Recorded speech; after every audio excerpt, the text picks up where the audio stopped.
अच्छा ई चाहत है कि हम एकरा साथे कुछ करी करे छोड़ी जा रउआ भागत नहीं चढ़। समस्या ये बा कि देख बाबू आजकल है यूट्यूब वाला जो भाई वालो ना ये अपन व्यूवर बढ़ावे खातिर कैसहू कुछ लिख के डाल दिलो। हाँ तो ये से और देखो हम परिवार वाला आदमी है, हमारे मेहरारू देहात के ही हो। हम स्टीलो के लड़की के चुमा ले तो बुझला कि ना ये सही हो भैया दिक्कत बा थोड़ा सा दूर रहे अभी पैड लगे से हटवा दी सब कोई के। हमनी ऐसा आदमी के बियाह 20-20 बरस 25-25 बरस से रुकल बा तो समझे कितना संभल के काम कर।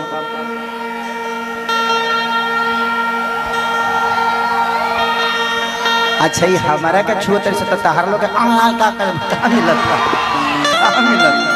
मजा मिलता। अच्छा तहनी को बुझा थे ना भाई कि हम ही भइले भाई बड़ा ही खत्म लइके बिया रे। अरे माइकवा देखत रू चाहती है वायरल हो जाएगा। तू होने रह जो होने छुछुनर लइका बड़ा सा जो होने बगल में नाम बताओ तभी हते जे मकर मच्छी ढूब गेल बिया करे में। नाम ठीक से बता। मनीषा नाम हो। बहुत अच्छा बहुत फॉरवर्ड लगता रिश्ते देखा ही में खत्म भी है ना। बहुत अच्छा बहुत अच्छा। देखो देखो वो बड़ा सा हम भगवान के नाम लेते नहीं हम भगवान के बारे में चर्चा होता तो कि हो जाना कर ले। भगवान अगले जन्म मुझे खेसारिये बनाई हो। इतनी अच्छी प्यारी जिंदगी किसको मिलती है यार। नहीं मिली नहीं है ये मैंने हासिल की है। मिलता कुछ नहीं हासिल किया जाता है। तुम भी किसी दिन चाहोगे तुम्हें खेसारी चाहिए पगली जिस दिन कहोगे उसी दिन तुम मेरा ले लेना मैं तुम्हारा ले लूंगा नंबर। बातचीत करते रहेंगे दोनों। सही बता लो इजावना हिसाब से 100 तारीख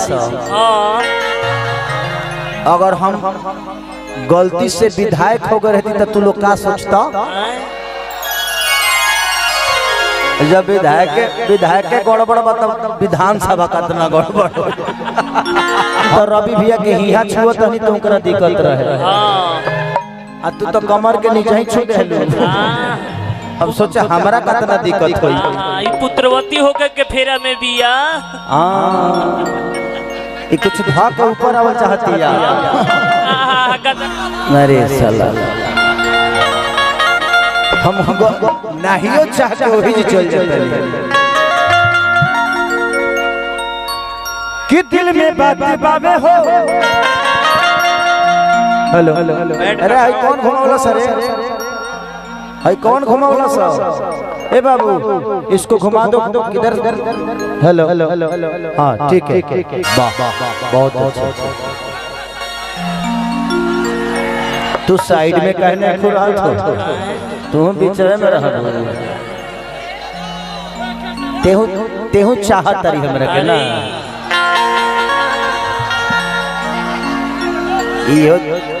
इहो अंदर से खुशे भी है। खुश रही ना ऑरेंज कलर बचाहत है कि कब दबा जाई। कि पता चल गइल बा मम्मी के छुअता मौसम क देलु नोसिली बना देलु हेमा क के